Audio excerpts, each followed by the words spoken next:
નમસ્કાર વહાલા ખેડૂત મિત્રો, અત્યારે આપણે દરેક ખેડૂત મિત્રોએ શાકભાજીનું વાવેતર કરેલ હશે અને શાકભાજીના વાવેતરની અંદર આપણને કઈ દવાનું સ્પ્રે આલવાથી સારા રિઝલ્ટ મળતું હોય છે તો આપણે વિડીયો મારફતે જોઈશું.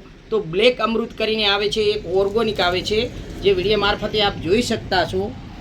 આને શાકભાજીની અંદર સ્પ્રે આપવામાં આવે તો 15 લીટરની અંદર 20 mlના માપથી જો સ્પ્રે કરવામાં આવે તો એના મૂળ મજબૂત થતા હોય છે, એને પાકનું વૃદ્ધિ સારી બનતી હોય છે.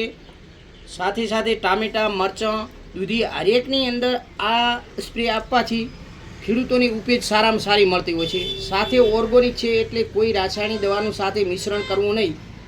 સિર્ફ આ એક જ ઓર્ગોનિક દવા આપવાથી આપણને સારામાં સારું રિઝલ્ટ મળતું હોય છે, ખાવામાં પણ સારું હોય છે અને ઓર્ગોનિક ખેતી માટે આપણને શારીરિક પણ નુકસાન થતું નથી હોતું. તો વાલા ખેડૂત મિત્રો, આનો ડોઝ 15 દિવસ પછી ફ્રીવાર આપી શકાય છે.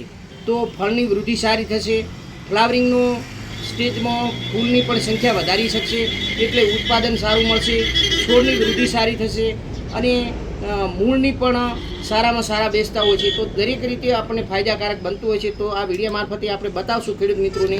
તો શાકભાજીની અંદર આ બ્લેક અમૃત કરીને આવે છે. આનું રિઝલ્ટ આપણે અગાઉ પણ ડુંગળીની અંદર લીધેલું છે, બીજી પણ શાકભાજીની અંદર લીધેલું છે, બટાકાની અંદર લીધેલું છે. તો દરેક ખેડૂત મિત્રોને આપણી ભલામણ બને છે કે શાકભાજીની અંદર આ બ્લેક અમૃત કરી અને ઓર્ગોનિક હોવાથી એની સાથે કોઈ બીજું રાસાયણિક દવા સાથે મિશ્રણ કરવી નહીં અને સાથે સાથે 15 દિવસે આનો ડોઝ આપી શકાય છે. વારંવાર જલ્દી ડોઝ પણ આપી નથી શકાતો. તો 15 દિવસે પંપની અંદર 20 mlનું માપ છે અને આને ઉપરથી સ્પ્રે આપી શકાય છે.